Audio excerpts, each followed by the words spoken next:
We conducted this survey of over 1,100 people along the Connecticut coast from Greenwich to Stonington, and these are only people who live right on the shoreline. And we found 5 different groups. The first out, beginning with the first out, who are people who are ready and willing to go. They understand the risks of a hurricane and they want to leave. They're thinking about their own safety, and they're also thinking about the safety of the first responders, for example.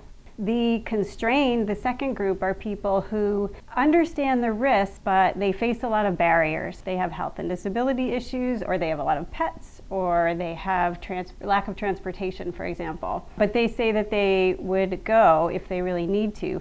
And the third group, the optimists, are unique among all the groups we found. The optimists just don't think a hurricane is going to happen. They have unusually low expectations, and so they're not prepared.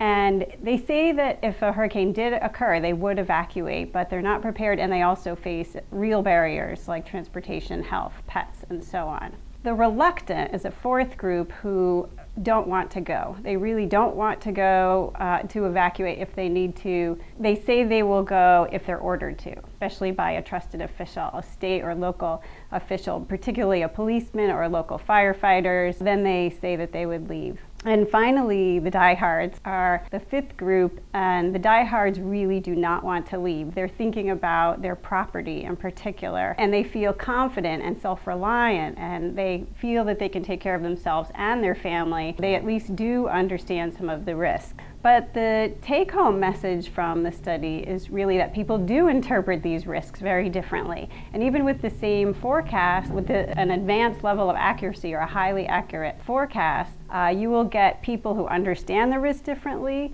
who have different experiences, and who are going to respond very differently to the same information. So one of the surprising things I found when the study was done, and I was also working with people to get the information out of what we found, is that no one sees their job as communication. We have the weather forecasters who are telling us information about the hurricane, where it's going to hit, and wind speeds and things like that. But there isn't really a group that's devoted to communicating before, during, and after.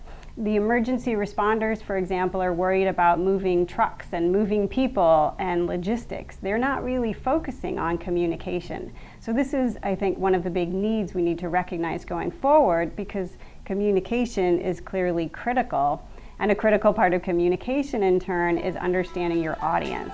And that's really what this study was designed to do.